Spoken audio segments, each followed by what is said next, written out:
DG ISPR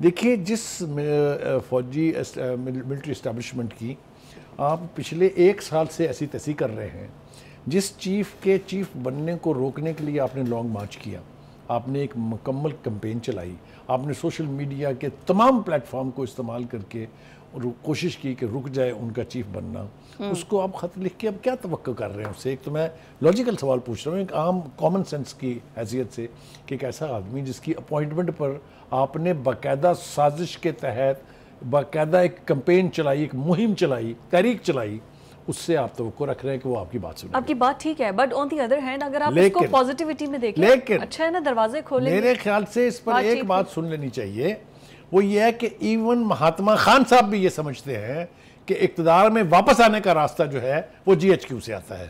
کیا اس کا مطلب یہ نہیں ہے؟ کیا ان کو ایک ایسی پارٹی جس کی سنگل لارجسٹ پارٹی ہے نیشنل اسمبلی کے اندر، ایک صوبے میں ان کی حکومت ہے، پنجاب جیسے صوبے میں اتنی لمبی تعداد ہے ان کے ایم پی ایز کی، کیا ان کو سیاسی راستہ اختیار نہیں کرنا چاہیے؟ کیا ان کو پارلیمنٹ کے اندر رہ کے ملک کے سیاسی معاملات کو حل کرنے کی کوشش نہیں کرنی چاہیے؟ صاحب کا سٹیٹمنٹ ہے نا اسی پر کہ آئیں بات کریں، but be serious with us. مگر وہ تو ان سے بات کرنے کے لیے تیار نہ کبھی پہلے تھے نہ اب ہیں، انہوں نے اب یہ آخری شارٹ کٹ سمجھا ہے کہ یہاں میں جاؤں گا تو میری دال گل جائے گی۔ اچھا، میں آپ کو یقین دلاتا ہوں کہ یہ شاید ان اینٹیسپیشن تھا، ان کی پارٹی میں بات ہو رہی ہوگی نا کہ خط لکھیں گے وہ، جس کے جواب میں 2 3 اسٹار جنرلز نے یہ مناسب سمجھا کہ یہ وقت ہے کہ اس وقت کہہ دیا جائے کہ آپ سے کوئی بات نہیں ہوگی۔ جی، میں نے آپ نے اس دن یاد بھی کرایا تھا کہ وہ 9 مئی جو ہے وہ تو ایک عام آدمی کے گلے سے نہیں اتر رہا، تو وہ فوج جو اس کا نشانہ تھی، فوج جس کے خلاف وہ ساری کمپین تھی، وہ کیسے اس کو غلب کر لے گی کہ جناب ٹھیک ہے آپ نے ہماری ایسی تیسی کی، آپ نے شہیدوں کے مجسمے توڑے، آپ نے پٹرول بم لے کے ایئر بیسز میں گھسے، آپ نے جی ایچ کیو اور کور کمانڈر کی سینکٹریٹی کا بیڑا غرق کر دیا جو دشمن بھارت نہیں کر سکا، اور پھر آ جائیں آپ کے ساتھ بیٹھ کے ہم بات کریں گے۔ مجھے نہیں لگتا کہ یہ خط جو ہے یہ باعث بنے گا کسی قسم کی نیگوسیشن کا between the military establishment and the P T I. میں اتھارٹی سے کہہ رہا ہوں، ابھی یہ پتہ چل جائے گا کچھ دنوں میں۔ اچھا، فرسٹ ٹائم انہوں نے فرح گوگی کے بارے میں اسٹیٹمنٹ دی ہے، انہوں نے کہا میری تو ان سے 3 ملاقاتیں ہوئی ہیں، عشرہ بی بی کا ان سے تعلق تھا۔ اب دیکھیے 3 ملاقاتیں بھی انہوں نے پہلی دفعہ مانی ہے، جب پہلی دفعہ ان سے ذکر ہوا تھا انہوں نے کہا میں تو جانتے نہیں کون ہے وہ شاید کسی کو میری اہلیہ جو ہیں ان سے کوئی ان کا تعلق ہو، میں نے تو کبھی دیکھا ہی نہیں ان کو۔ اب وہ 3 ملاقاتوں پر آ گئے ہیں، لیکن صدقے جائیں خان صاحب کے کہ انہوں نے کیسے اپنا ملبہ اتار کے بیگم صاحبہ پہ ڈال دیا۔ ان کا وہ تو تعلق ان کے ساتھ ہے۔ یعنی اب میں کیا کہوں، یا کوئی ایک عام کامن سینس کب کہے گا کہ جو الزامات گوگی پر ہیں، گوگی صاحبہ پر، جس قسم کی کرپشن کی داستان ایک پوری ٹیل ان کے حوالے سے ہے، تو کیا بیگم صاحبہ جو ہیں وہ اس کا حصہ تھیں؟ یہ سوال اٹھے گا نا ذہنوں میں۔ اینی وے وہ بادشاہ ہیں، وہ کسی وقت کچھ بھی کہہ سکتے ہیں۔ سب سے پہلے تو ان کو باہر سے واپس لایا جائے نا تاکہ پتہ چلے۔ وہ لانے والے جو ہیں وہ لے آئیں گے، آپ فکر نہ کریں۔ دوسری بات یہ ہے کہ جن کو خط لکھ رہے ہیں اس کو جنگل کا شیر کہہ رہے ہیں کہ شیر جو ہے جنگل کا وہ فیصلے کر رہا ہے۔ یعنی آپ چٹکی کاٹنے سے بھی باز نہیں آ رہے ہیں اور ریلیف کے لیے دیکھ بھی انہی کی طرف رہے ہیں۔ تو یہ اتنا بڑا جو ہپوکریسی ہے یہ میری سمجھ میں نہ پہلے کبھی آئی ہے اور نہ اس بتا رہی ہے۔ خواجہ آصف نے ہاؤس میں بڑی اچھی بات کی، اس نے کہا جس کا واحد جرم یہ ہے کہ ایک تو وہ اسپیکر صاحب سے مل لیے تھے اور ایک وہ مجھ سے مل لیے تھے، یہ برداشت نہیں ہوا پارٹی سے، ان کو پارٹی سے اٹھا کے بہانہ بنا کے باہر پھینک دیا گیا ہے۔ اینی وے ہم اس کو تو سبسکرائب نہیں کرتے، لیکن ہم یہ ضرور کہیں گے کہ شیر افضل مروت از اے پرسن جس نے جس وقت پارٹی بالکل زمین بوس ہوئی تھی 9th میں کہ پوسٹ 9th میں اگر ایرا آپ کو یاد ہو، اس وقت وہ بندہ جو ہے وہ کھڑا ہوا، الیکشنز میں کیمپین میں بھی پوری کیمپین الیکشن میں صرف اس بندے نے چلائی ہے، باقی تو اپنی جگادریاں اور اپنی جو سیٹیں ہیں اس کو انشور کر رہے تھے۔ Any way having said that, لیکن ابھی تو وہ بیرسٹر گوہر کے ساتھ بیٹھے بڑے تبادلہ خیال ایسے جب عمر ایوب تقریر کر رہے تھے بالکل ساتھ ان کی چیئر پہ، دیکھیے وہ تو دیکھیے یہی تو بات ہے کہ آپ جب فیس ٹو فیس آتے ہیں تو آپ کے رویے کچھ اور ہیں، جب آپ بانی کے سامنے جاتے ہیں تو آپ کے رویے کچھ اور ہیں، یہ سارا کچھ ریفلیکشن ہے of what is happening inside the PTI. Hypocrisy. Anyway, یہ تو ابھی چلتا رہے گا۔ اس کا ذکر ابھی خواجہ آصف نے بھی کیا جی اس کے اوپر بڑی ڈیبیٹ ہو رہی ہے۔ اب آ جائیے جناب سپریم کورٹ کا جو فیصلہ ہے جس کی طرف آپ نے اشارہ کیا، ویری ویری امپورٹنٹ۔ دیکھیے جو ہوا ہے وہ تو آپ نے بتا دیا کہ 77 اضافی مخصوص نشستیں معطل کرنے کا نوٹیفیکیشن سپریم کورٹ نے جاری کر دیا ہے، اور الیکشن کمیشن نے 1 منٹ نہیں لایا اس کو امپلیمنٹ کرتے ہوئے، اس لیے کہ الیکشن کمیشن نہیں چاہتا کہ توپوں کا رخ پھر اس کی طرف ہو جائے. ہاں سپریم کورٹ کا فیصلہ ہے، انہوں نے مان لیا. اچھا جی، اب یہ مسئلہ تو ایک ٹیکنیکل ہے، اس کی وضاحت میں بعد میں کرتا ہوں، لیکن یہاں ایک بات کہنا بہت ضروری ہے.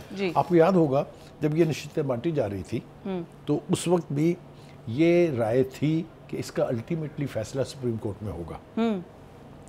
اور آپ کو یہ بھی بتاتا چلوں کہ قاضی فائز عیسیٰ صاحب یہ پٹیشن جب سن رہے تھے، جب ابھی یہ سب کچھ نہیں ہوا تھا، تو انہوں نے کہا تھا کہ جب آپ کو یہ مسئلہ درپیش آئے گا تو آپ ہمارے پاس آئیے گا، ہم آپ کا کیس سنیں گے. جی کہا تھا. اور اب چونکہ سپریم کورٹ کے سامنے ہے کیس، اور ایک بات یاد رکھیے، جب کسی پٹیشن کے سننے کا فیصلہ کر لیتی ہے کورٹ، سپریم کورٹ خاص طور سے، تو جس فیصلے کے خلاف وہ اپیل ہے وہ معطل ہو جاتا ہے. یہ آٹومیٹک ایک سسٹم ہے جوڈیشل جس کے تحت وہ معطل ہو جاتا ہے. ٹھیک ہے، اب دیکھنا یہ ہے کہ اتنی بڑی تعداد میں جو نشستیں ہیں اگر واپس پی ٹی آئی کو ملتی ہیں تو صورتحال کیا ہوگی، اور اگر نہیں ملتی ہیں تو اس کا جواز کیا ہوگا. یہ ایک بنیادی طور پہ ٹیکنیکل مسئلہ ہے. تھوڑا سا ہم اپنے ناظرین کی یعنی رہنمائی کے لیے رہنمائی تو ہم کیا کریں گے ان کی اطلاع کے لیے، یہ اس کے اوپر آئین براہ راست خاموش ہے.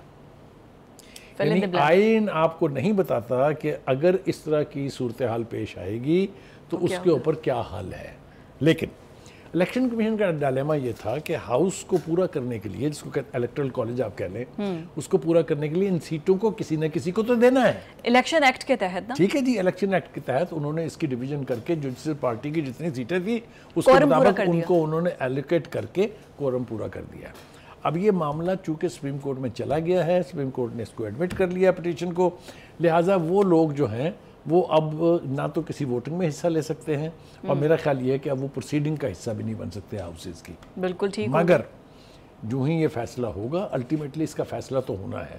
دیکھیے اصل صورتحال یہ ہے کہ جس پارٹی کا فلیگ سر پہ لے کے یہ سارے دعوے کیے جا رہے ہیں پی ٹی آئی کی طرف سے، اس پارٹی کے رہنما حامد رضا صاحب نے لکھ کے الیکشن کمیشن کو دیا تھا کہ چونکہ ہم نے الیکشن نہیں لڑا ہے اور ہمارا کوئی بندہ الیکشن نہیں جیتا ہے، لہذا ہمارا کوئی دعویٰ نہیں ہے ان سیٹوں کے اوپر. لیٹر ان کا تھا بالکل الیکشن کمیشن یہ لیٹر جو ہے الیکشن کمیشن نے دکھا بھی دیا تھا.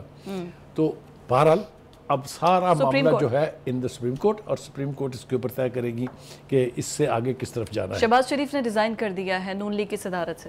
اب یہ بھی معاملہ جو ہے نا، اس کو آپ سرفیس پہ نہیں دیکھ سکتے، اس کی بھی بڑی گمبھیر بیک گراؤنڈ ہے، اور وہ اگر آپ اجازت دیں گے تو تھوڑا سا میرے خیال سے نواز شریف واپس بیک آن دا گیم آ رہے ہیں نا. مجھے یوں لگتا ہے کہ اس فیصلے کے بعد کہ پرائم منسٹر صاحب نے صدارت سے استعفیٰ دے دیا ہے، اور خبریں یہ ہیں کہ نواز شریف صاحب اس پارٹی کے صدر بننے جا رہے ہیں، تو اس کا مطلب یہ ہوا کہ نون لیگ نے پی ڈی ایم کی وہ سارا کچھ برداشت کرنے کے بعد پھر سے ایک پارٹی بننے کا فیصلہ، یعنی ایک سیاسی جماعت بننے کا فیصلہ کر لیا ہے. اور یہ یقینی طور پر ایک اچھا اومن ہوگا اگر نواز شریف صاحب اس کی صدارت سنبھال لیں گے، اس لیے کہ سینٹر میں حکومت نون لیگ کی ہے، پنجاب میں حکومت نون لیگ کی ہے. ان دونوں حکومتوں کو ایڈوائس اور یعنی گائیڈنس کی ضرورت ہے. لہذا جو بھی فیصلہ پارٹی کی لیڈرشپ کرے گی، یعنی نواز شریف صاحب کریں گے، وہ ڈاؤن دا لائن اس کے اوپر پھر عمل درآمد ہوگا، امپلیمنٹیشن ہوگی. انہوں نے کنٹرول بیسیکلی اپنی پارٹی کا اپنے ہاتھ میں کر لیا ہے واپس. اچھا جی، اب یہ کہ نواز شریف صاحب جو ہیں ان کو یہ پارٹی کی صدارت چھوڑنی کیوں پڑی تھی، وہ ذرا تھوڑا سا ریکال کرنا بہت ضروری ہے. یہ شہباز شریف کے سٹیٹمنٹ میں آیا. اگر آپ کو یاد ہو تو جو پاناما کا ایپیسوڈ تھا، اس کے بعد جس وقت پاکستان کی عدلیہ میں جوڈیشل ایکٹیویزم اپنے عروج پر تھا، اس وقت ان کو وزیر اعظم کے عہدے سے فارغ کیا گیا ایک فالس پریمیسز پر، کیونکہ پاناما کے جو الزامات تھے وہ تو ثابت نہ ہو سکے، نہ ان کا نام تھا اس میں، اقامہ تخلیق کیا گیا. آپ کو یاد ہے نا اچھی طرح سے. پھر اس کے بعد انہیں وزارت عظمیٰ کے گھر سے نکال کے اور دفتر سے نکال کے کہا آپ پارٹی کی صدارت بھی نہیں لے سکتے. ان کے جو امیدوار سینٹ کا الیکشن لڑ رہے تھے ان سے کہا کہ آپ اپنی پارٹی کا جھنڈا استعمال اور نام استعمال نہیں کر سکتے، آزاد کے طور پہ لڑیں گے. یہ سب کچھ ہوا نا اسی ملک میں.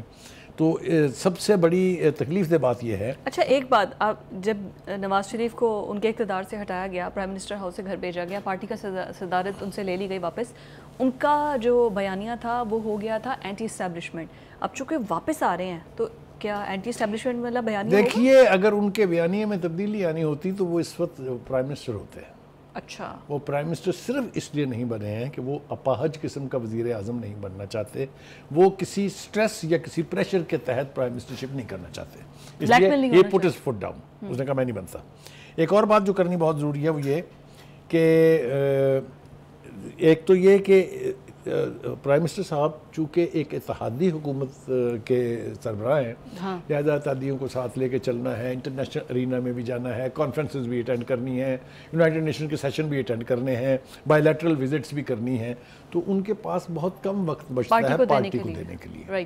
لہٰذا میں سمجھتا ہوں کہ ان دیٹ کانٹیکسٹ اگر آپ یہ دیکھیں تو یہ فیصلہ بہت مناسب فیصلہ ہے, اور اس سے پارٹی بھی اسٹرینتھن ہوگی, کیونکہ دیکھیں ووٹ بینک نواز شریف کا ہے, پارٹی نواز شریف کی ہے, اور نواز شریف صاحب اگر صدر ہوں گے تو جو جیسا میں نے پہلے کہا جو فیصلے بھی ہوں گے ان میں پھر کہیں کوئی یعنی کمی بیشی نہیں ہوگی, وہ لیٹر اینڈ اسپرٹ میں امپلیمنٹ بھی ہوں گی, اور جیسا ہولڈ ان کا ہے نا ویسا شہباز شریف کا پارٹی پر ویسا اس کو میرے خیال سے پارٹی کے لیے ایک اچھا اومن قرار دینا. Fair enough. آگے ہم بات کریں گے آزاد کشمیر میں جو مسئلے مسائل ہیں, تمام جو ان کے ایگریمنٹ تھا اس کو ماننے کے باوجود بھی وہاں پر آخر ابھی بھی کیوں احتجاج کیا جا رہا ہے. آزاد کشمیر کی عوام جو جلسے جلوس کر رہی تھی اور ایکشن کمیٹی کے جتنے بھی مطالبات تھے اس کو منظور کر لیا گیا ہے. آج ہی کے آج نوٹیفیکیشن بھی جاری کر دیا گیا ہے. بخاری صاحب, 23 ارب روپے کا ریلیف, آٹے کی قیمت میں کمی, بجلی کی قیمت میں کمی. دیکھیے وہ کہتے ہیں نا کہ all is well that ends well, اور اس کے تحت اگر ہم دیکھیں اس کو تو جو 4 روز سے احتجاج چل رہا تھا اور جو کئی اعتبار سے مطلب ہے بہت ہی خوفناک ہوتا جا رہا تھا, جس میں ایک سب انسپیکٹر جو ہے اس کو اوپر سے چٹان سے نیچے پھینک کے اس کو ہلاک کر دیا گیا, تو یہ رویے جو ہیں یہ اس کی کیا جسٹیفیکیشن ہے اور کس طریقے سے اس کو دشمن ملک دیکھے گا, بھارت اس کو کیسے پروجیکٹ کرے گا, وہ تو یہ تاثر دے گا جیسے پاکستان کے خلاف آزاد کشمیر کے عوام نے بغاوت کر دی. تو بہرحال احتجاج کا راستہ اختیار کرنے کی بجائے اگر حکومت سے مذاکرات کا سیریس عمل جاری کیا جاتا تو شاید یہی نتیجہ نکلتا, اور حکومت کو بھی چاہیے تھا کہ وہ پاور اور قوت استعمال کرنے کی بجائے ان کے مسائل کو سمجھتی اور اس کا کوئی نتیجہ نکال دیا نا, حل نکال دیا, نوٹیفیکیشن کروا کے. دیکھیے اب یہ 2 سوال اٹھ رہے ہیں کہ جی یہ آپ نے ریلیف وہاں دے دیا ہے جے کے میں, اور یہاں کیوں نہیں دے رہے. بھائی یہاں ہمارے ہاں سب سے بڑا ہرڈل جو ہے دیٹ از IMF, ہم اس سے قرضہ لیتے ہیں, ہم نے مزید ان سے قرضہ لینا ہے لانگ ٹرم کا, اس لیے ہمیں ان کی کنڈیشنلٹیز ماننی پڑیں گی. Azad Kashmir is not subject of IMF. اس کی بیک گراؤنڈ یہ ہے کہ یونائٹڈ نیشنز کی 1948 کی جو ریزولوشنز ہیں اس کے تحت ان علاقوں کا جو انتظام کرنے والی ممالک ہیں, ہندوستان اور پاکستان دونوں, یعنی جو کشمیر کا حصہ ہندوستان کے پاس ہے وہاں بھی اور جو ہمارے پاس ہے وہاں بھی, اس کی عوام کی ریلیف کا کام کرنا حکومتوں کی ذمہ داری ہے. لہٰذا وہاں اگر بجٹ ڈیفیسٹ فار ایگزامپل اگر بجٹ میں آ جاتا ہے تو حکومت پاکستان اس ڈیفیسٹ کو پورا کرے گی. تو یہ ایک باقاعدہ سسٹم کے تحت ہے, یہ ہوا میں نہیں ہے. اچھا ویسے اگر آپ کو سستی بجلی چاہیے تو پھر کشمیر ہی شفٹ ہو جائے, پورا پاکستان 3 روپے کی بجلی 5 روپے دیکھیے وہ ایک لاجک استعمال کی گئی اس کے لیے. یہ تو خیر ریلیف ہے نا جی, وزیر اعظم نے جو پیسے دیے ہیں وہ سبسڈی نہیں ہے, وہ گرانٹ ہے, اور گرانٹ آزاد کشمیر گورنمنٹ کو دی گئی ہے اور گورنمنٹ اس کو جیسے مرضی استعمال کرے, وہ سبسڈی دے جو مرضی کرے, اس کے اوپر کوئی قدغن نہیں ہے, IMF کی گرپ اس کے اوپر نہیں آتی ہے. دوسری بات یہ کہ بجلی کی قیمت کم کروانے کے لیے جو لاجک استعمال کی گئی وہ یہ کہ جی منگلا ڈیم جو ہے وہ اتنی بجلی پیدا کرتا ہے, ہماری ضرورت سے بہت زیادہ ہے, اور جو نیلم جلم ہے وہ اتنی کرتا ہے. ہماری تو ٹوٹل ڈیمانڈ 400 میگا واٹ ہے, جبکہ بجلی پیدا ہو رہی ہے کوئی 2000 کے قریب 2000. یعنی اگر آپ اس کو دیکھیں لاجک تو ٹھیک ہے, لیکن پھر اس کا مطلب یہ ہوا کہ پنجاب چونکہ گندم سب سے زیادہ پیدا کرتا ہے اور پورے ملک میں جاتی ہے اس کی, تو پھر یہاں پنجاب کے کسانوں کو بھی سبسڈی دینی چاہیے. یہاں کی گندم میں تو یہاں بھی تو ریلیف دے نا. تو یہ لاجک تو خیر اپنی جگہ ٹھیک ہے.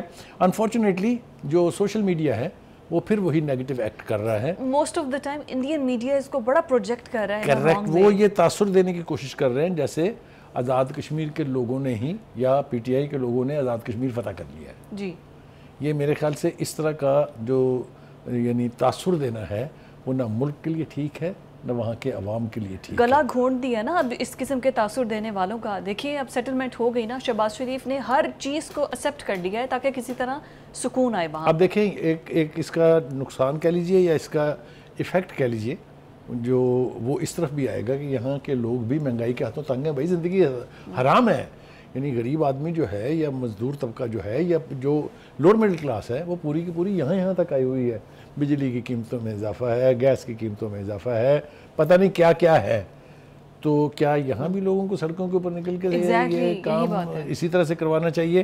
میرے خیال سے اس کا بہترین طریقہ یہ ہے کہ حکومت خود والنٹیئر ایکٹ کے تحت لوگوں کو ریلیف پہنچانے کا جو اصل ان کا کام ہے بنیادی اس کو کرے. اب یہ جو 23 ارب روپے کا ان کو سبسڈی دی گئی ہے, آپ کو لگتا ہے کہ یہ بھی تو ہم سے ہی نکلوائیں گے نا؟ وہاں تو سبسڈی دی ہے, یہاں سبسڈی دے دی تو باقی مزید. دیکھیں سبسڈیز تو میں نے جیسے کہا کہ آئی ایم ایف کے تحت آپ نہیں دے سکتے, لیکن آپ آفیشلی قیمتیں تو کم کر سکتے ہیں نا.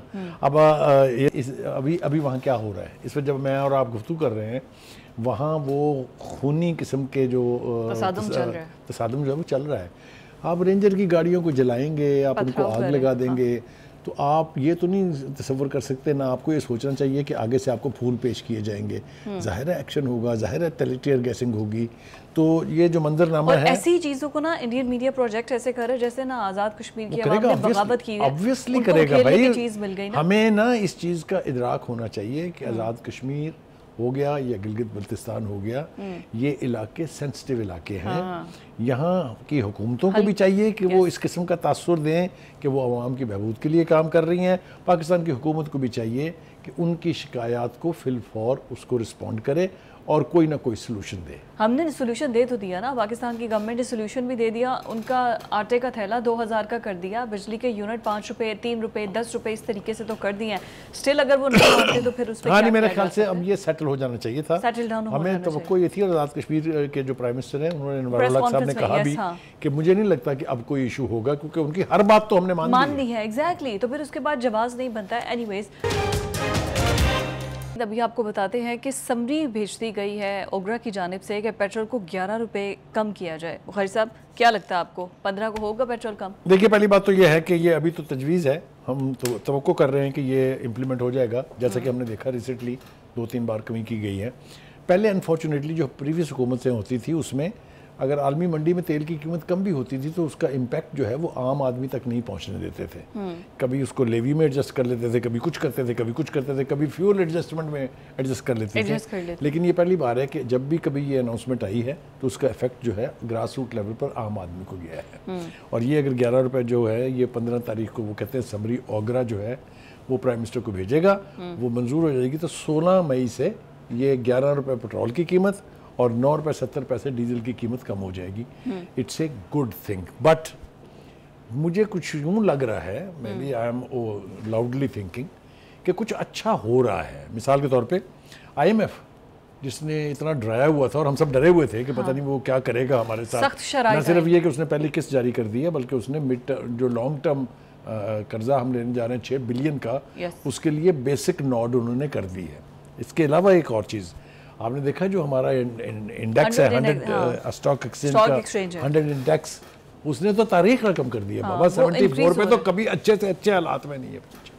تو یوں لگتا ہے کہ حکومتی پالیسیاں جو ہیں, اور خاص طور سے یہ سعودی عرب کی طرف سے جو آنے والی اینٹیسپیٹڈ انویسٹمنٹ ہے, جس طریقے سے سعودی عرب کے وزراء اور جو کراؤن پرنس ہیں انہوں نے جس طریقے کے جیسچر دیے ہیں, اس سے لگتا یہ ہے کہ وہ ہماری ڈولتی ہوئی جو اکانومی تھی بلکہ ڈوبتی ہوئی اکانومی, شاید اس کو ایک ایسا سہارا. بخاری صاحب بجلی کے بل ہمارے ابھی بھی کم نہیں ہیں, ٹھیک ہے, مہنگی روٹی ابھی بھی ہم نے خریدنی ہے, تو پھر یہ اتنی پازیٹیو. دیکھیں جیسا میں نے کہا کہ تھوڑی تھوڑی چیزیں پازیٹیو ہونے لگی ہیں. دیکھیے روٹی جو ہے وہ 20 روپے سے 16 روپے پہ آئی, پھر اس کو حکومت نے نہ صرف فیصلہ کیا بلکہ اس کو چیز کیا. 300 کے قریب انہوں نے تندور اور بڑے ہاؤسز جو تھے وہ بند کیے, اور اب میں نے سنا ہے کہ مزید کمی ہونے جا رہی ہے اس میں. اگر اس طرح کی چیزیں ہونے لگ جائیں یا ہوتی دکھائی دے رہی ہیں تو میں سمجھتا ہوں کہ شاید وہ جو ایک گھٹن ہے, ہمیں جو 75 روپے کا ایک یونٹ ملتا ہے کیا وہ بھی کم ہوگا؟ دیکھیے اس کو کم کرنا پڑے گا ان کو. وہ اگر کم نہیں کریں گے, ایک تو یہ کہ سولرائزیشن جو ہو رہی ہے, سولر پہ جو جا رہے ہیں, اس سے بہت ریلیف مل رہا ہے. میں آپ کو اپنی مثال دے سکتا ہوں کہ میں 35 سے 40 ہزار روپے مہینہ بل دیتا تھا, میں نے 10 kVA کا جو ہے وہ لگوایا ہے, تو مجھے پچھلے 6 مہینے سے 0 پہ منہ میں, بالکل 0 پہ نہیں. تو یہ بہت بڑا ریلیف ہے. اگر حکومت کی یہ پالیسی ہے کہ جو 200 سے 300 یونٹ تک استعمال کرنے والے ہیں ان کو قسطوں کے اوپر وہ سولر سسٹم دے دیں گے. تو اگر وہ آ جائے گا تو آٹومیٹکلی پھر یہ بجلی چونکہ انڈسٹریکلی کام آئے گی تو کنزیومر کو بہت ریلیف مل جائے گا. بہت شکریہ بخاری صاحب. ناظرین یہ تھا ہمارا آج کا پروگرام. کل آپ سے ملاقات ہوگی. اللہ حافظ.